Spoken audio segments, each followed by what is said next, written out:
दुर्गा नदी के किनारे बसा एक गांव फूलपुर। गांव में कुछ 100-150 लोग रहते थे।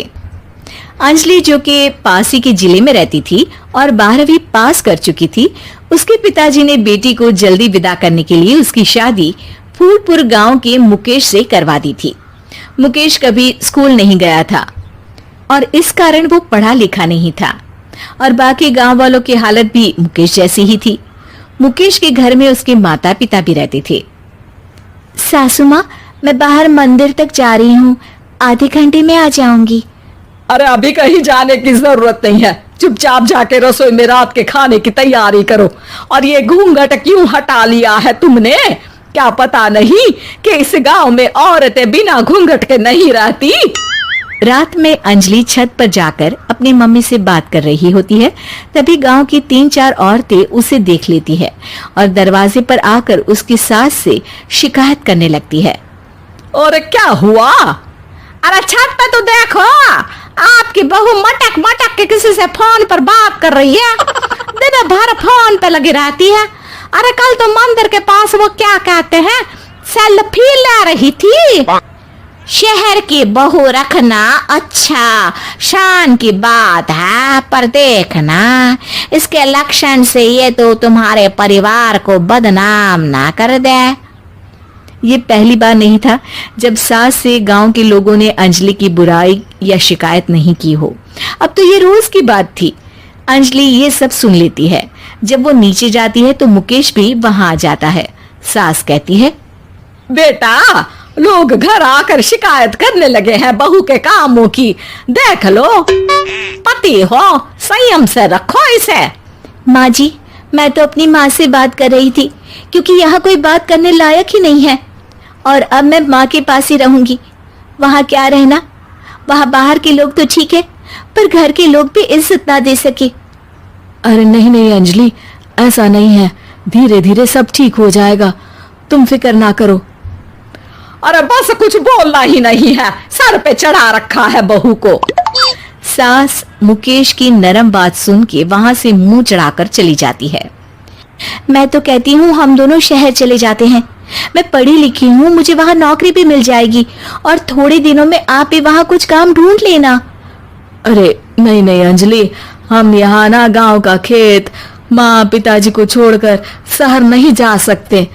माँ पिताजी को कैसा लगेगा और गांव वाले क्या सोचेंगे?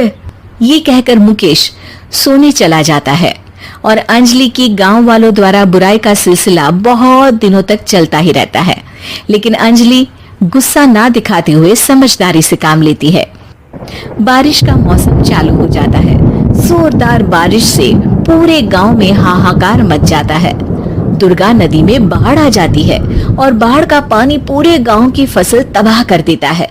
फसल की ये हालत देखकर गांव वाले निराश हो जाते हैं और बात तो यहाँ तक पहुँच जाती है कि कुछ लोग तो अंजलि को इस सब का दोषी ठहरा देते हैं। अरे पूरी फसल तबाह हो गई, पता नहीं किसकी नजर लग गई है। अरे जब से चौधरी परिवार में ये शहर की बहू आई है ना, तब से ही गांव की शांति चली गई है। इसके कर्म कांड से माँ दुर्गा नदी भी खुश नहीं है। ये सब सुनकर बेचारी अंजलि रोते हुए अपने घर चली जाती है। कुछ दिन बाद सभी गांव वाले अपनी फसल का मुआवजा लेकर अपने अपने घर आते हैं। मुकेश भी 1500 लेकर आता है।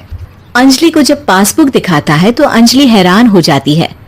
अरे, ये पासबुक में तो उन्होंने 4000 की एंट्री करी है और आपको सिर्फ 1500 दिए। सच में?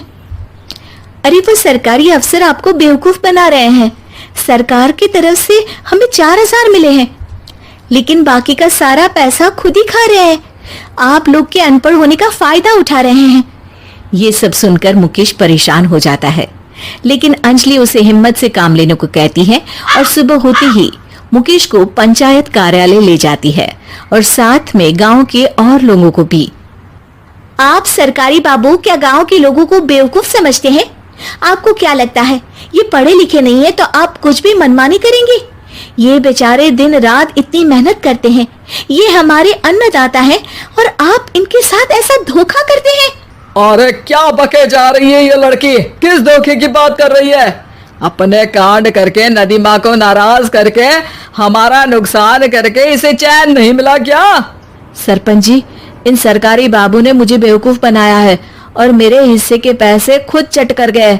बस ये सुनते ही सरपंच वहां से दुम दबाकर भाग जाता है। पता चलता है कि जनपद अधिकारियों ने गांव के सरपंच के साथ मिलकर सबके साथ धोखा किया है। सब लोगों का विरोध शुरू हो जाता है और आखिर में अधिकारी सब गांव वालों के हिस्सों के बचे हुए पैसे उन्हें लौटा देते हैं और कई दिन तक सरपंच गांव में लौटता ही नहीं। अंजलि, तुम नहीं होती तो हम गांव वालों को तो पता ही नहीं चलता कि ये हमें हर बार बेवकूफ बनाते हैं। हाँ हाँ अंजलि बेटी, हमें माफ कर दो।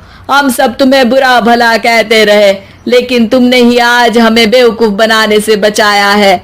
हमें तुम पर गर्व है बेटी।